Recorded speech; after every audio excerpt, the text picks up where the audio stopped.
করেন তখন যে ঘামগুলো ঝরে যায়, যারা বোঝে যে এই আপনার শরীর থেকে ঘাম ঝরে গেছে, আপনার শরীরে এই ঘাম ঝরার কারণে অনেক সময় পানির শূন্যতা হয়ে যায়, অনেক সময় আপনার শরীরে এনার্জি নষ্ট হয়ে যায়। তো এইটা ফিরে আনার জন্য যদি আপনি জানতেন, তাহলে আপনি কি করতেন? 1 গ্লাস স্যালাইন আপনি সেবন করতেন, তাহলে দেখতে পেতেন যে ঘামগুলো ঝরে গেছে, এইটা পূরণ হয়ে যাবে, সেই সাথে আপনার শরীরে এনার্জি চলে আসবে। তো সেই দিক বিবেচনা করে এই গরমে আপনার পাখিরও কিন্তু ঘাম ঝরে, গরম লাগে।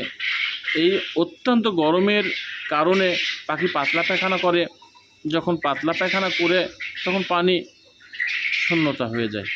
তো আপনি যেমন পানি শূন্যতার কারণে মাঠ থেকে এসেই পরিবারকে বলেছেন আমাকে 1 গ্লাস শরবত স্যালাইন করে দাও, একটা স্যালাইন সেবন করলে আপনার শরীর যেমন সতেজ, সুন্দর, ভালো লাগে, এনার্জি চলে আসে, ঠিক আপনাকে ভাবতে হবে এই পর্যাপ্ত গরমে আমার পাখিরও এরম গরম লাগে, এরম তার এনার্জি নষ্ট হয়ে যায়, সে দুর্বল হয়ে যায়, আমি তাকে স্যালাইন আমার মতো সেবন করাবো, তাহলে আপনার পাখি কখনো অসুস্থ হতো না।